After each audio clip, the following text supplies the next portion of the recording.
and gentlemen, I need your attention in 3, 2, 1, thank you. Alright, raise your hand if you're in any of these little boats. Yeah, me. Gotcha. Can I ask you a follow-up question about that point? I remember last year we learned about the Aztecs.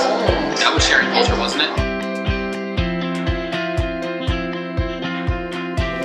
Okay, cool. Perfect example of evidence. If I said Cristiano Ronaldo was selfish, you said what? I was just trying to provoke some discussion out of it, but that's a good point.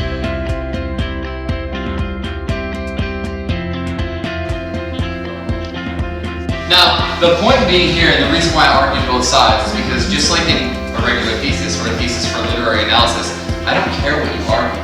I just care that you argue it well. One thing I really like about Mr. Muenker is that he connects to every student. He can connect to me, to the person next to me, and we always find a similar topic with him, so it's really easy to talk to him about anything. He's always engaged in all classes and makes even students to be very excited about his classes and very engaged in class discussions, and everyone enjoys his class, including me.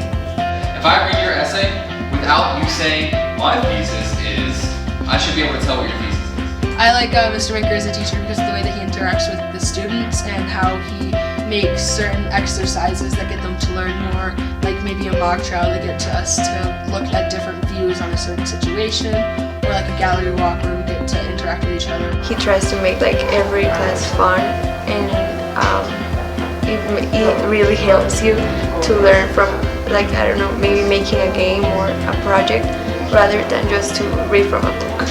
We might also go outside and play a game related to the book that we just read, and that will kind of help us to learn and understand how the book kind of worked.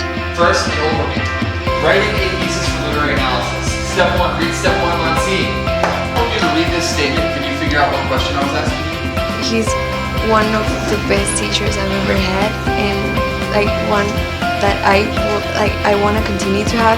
Mr. Muenker for me is my second father. He's more than a teacher to me. I feel he's one really close friend because I can tell him everything, how I feel, and he will always be there for me. Well, I'll share my experiences. First, my grandma was pretty bad. She was in the hospital, and so Mr. Muenker all the time would help me, and he would support me. And also my uncle died, and he was always there for me and telling me that everything's gonna be okay. You're a strong girl. And I also wrote poems about him, so he would always read them. And he said that one day, my uncle's gonna be very happy because I did this. He's always been there for me, and I couldn't ask for a better teacher than him. Yes, I know you think, I want you to think, I want you to explain what you're thinking. These posters are designed to illustrate your thinking throughout the whole process. That's why we have a little corner set aside for conclusion. I think Mr. Muenker is fair with assessment. He'll give you examples of what to do next time so we can do it better. He is always thinking about what we need and what we need to improve on. If you have questions about his feedback on an assignment, that he's very open about it. He's also looking at you and paying attention while you're working. Whenever I go to his class, it's more oh, I want to go, yeah, I want to see what's going to be next. Yeah, he's my favorite teacher because he's always there when we need him.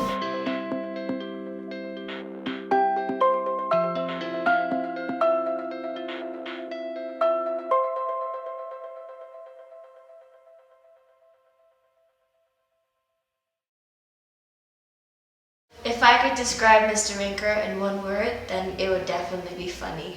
If I could describe him in one word, it would be father. For me, it would be engaged. If I could describe Mr. Muenker in one word, it'd probably be supportive. If I could describe him in one word, that would be the best.